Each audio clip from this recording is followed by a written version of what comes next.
Hallelujah, praise the lord. దేవుని నామానికి మహిమ కలుగును గాక. ఈరోజు దేవుని వాగ్దానము ఆదికాండము 15వ అధ్యాయము 1వ వచనము. అబ్రామ, భయపడకుము, నేను నిన్ను డాలు వలె కాపాడెదను, నీకు ఒక గొప్ప బహుమానము ఇచ్చుచున్నాను అనెను. ఈ వాగ్దానము తండ్రి అయిన దేవుడు అబ్రాముకి ఇస్తున్నాడండి. సో ఇది అబ్రాముకి మాత్రమే కాదు, ఈ వాగ్దానం దేవుడు మనందరికి కూడా ఇస్తున్నాడు.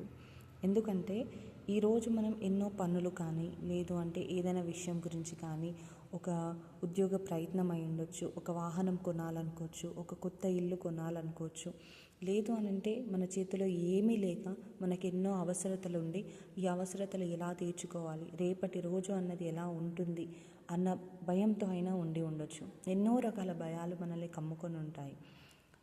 అనారోగ్యంగా ఉండడము, ఆ అనారోగ్యానికి ఎందుకు అనారోగ్యం వచ్చింది అనే రీజన్ తెలియకపోవడము. కొంతమందికి అనారోగ్యం వస్తుంది, డాక్టర్స్ దగ్గరికి వెళ్ళినప్పుడు రిపోర్ట్స్ అన్నీ బాగానే ఉంటాయి, అన్నీ నార్మల్ ఉంటాయి, కానీ మనిషి కుషించుకుపోతూ ఉంటాడు, నీరసమైపోతూ ఉంటాడు, బలహీన పడిపోతూ ఉంటాడు. అలాంటప్పుడు ఎందుకు అన్న భయం ఉంటుంది కదా, ఏం జరుగుతుంది, ఎవరైనా నాకు చేతబడి చేస్తున్నారా, ఏం జరుగుతుంది అన్న భయం ఉంటుంది. కళ్ళ ముందు చూస్తూ ఉండగానే ఎంతోమంది ప్రాణాలను కోల్పోతూ ఉంటారు, ఎన్నో భయంకరమైన విషయాలు జరుగుతూ ఉంటాయి. అలాంటప్పుడు భయం అనిపిస్తూ ఉంటుంది. ఎన్నో రకాల భయాలతో మనం కుంగిపోతూ ఉంటామండి. కానీ దేవుడు ఇక్కడ అబ్రహాముకు మాత్రమే కాదు, మనకు కూడా ఈ వాగ్దానం చేస్తున్నాడు, నేను నిన్ను డాలు వలె కాపాడదను అని అంటున్నాడు. కానీ తండ్రి అయిన దేవుడు ఈ వాగ్దానం చేసినప్పుడు మనం దాన్ని విశ్వాసంతో నమ్మితేనే అది మనకి జరుగుతుందండి. ఎందుకంటే ఇప్పుడు మీకు స్క్రీన్ మీద కనిపిస్తుంది కదా, హెబ్రీలు 11వ వచనము. ఇక్కడ పౌలు గారు హెబ్రీలకు రాసే పత్రికలో ఈ 11వ అధ్యాయంలో ఎన్నో రకాలుగా విశ్వాసులని ఆయన ఎంకరేజ్ చేస్తున్నారనమాట.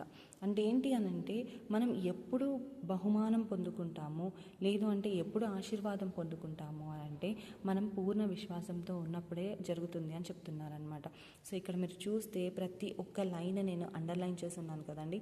ఇవన్నీ కూడా దేవుడు ఎన్నో రకాలుగా ఎన్నోసార్లు ఎంతోమందికి ఈ పరిశుద్ధ గ్రంథంలో చేసిన అద్భుతాలు, ఆ అద్భుతాలన్నీ ఆశీర్వాదాలన్నీ ఎలా వచ్చాయనంటే ప్రతి లైన్లో మీరు చూస్తే విశ్వాసముతోనే, విశ్వాసరహితుడగు, విశ్వాసమే సారా వయసు మరలింది కానీ విశ్వాసం వల్లనే సంతతిని పొందుకుంది అని చెప్పి ఉంది కదా. ఇలా ప్రతి ఒక్కటండి, మనం దేవుడి ఆశీర్వాదాలు పొందుకోవాలి అని అంటే మనలో ఉండాల్సింది విశ్వాసం.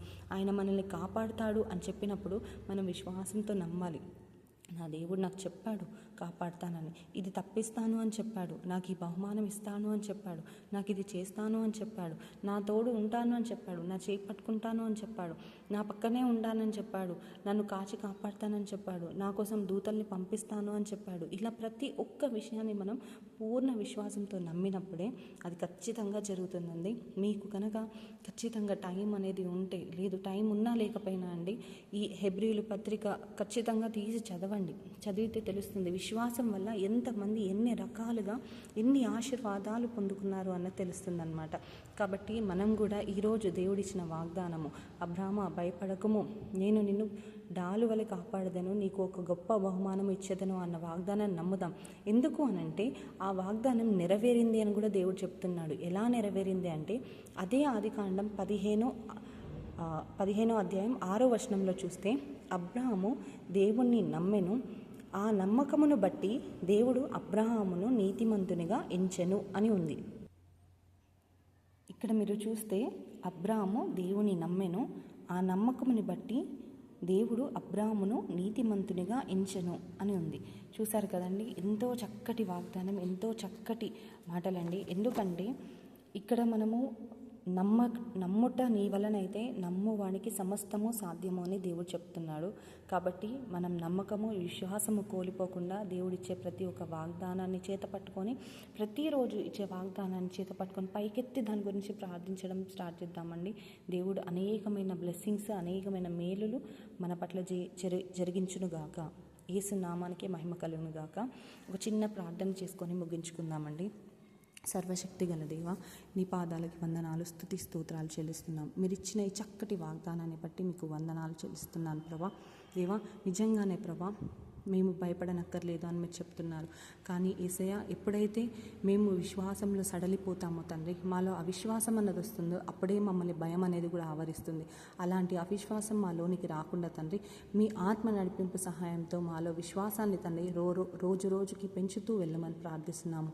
ఈరోజు ఎంతమంది అయితే తండ్రి ఇలాంటి భయంతో కుంగి ఉన్నారో తండ్రి, ఈ వాక్యం ద్వారా వాళ్ళని బలపరచండి ప్రభా. వారితో సూటిగా మాట్లాడి వారి హృదయాల్లో ధైర్యాన్ని నింపుమని, విశ్వాసాన్ని నింపుమని, ప్రతి ఒక్కరికి మీరు తోడై నడిపించమని యేసు నామంలో ప్రార్థించి వేడుకుంటున్నాం తండ్రి.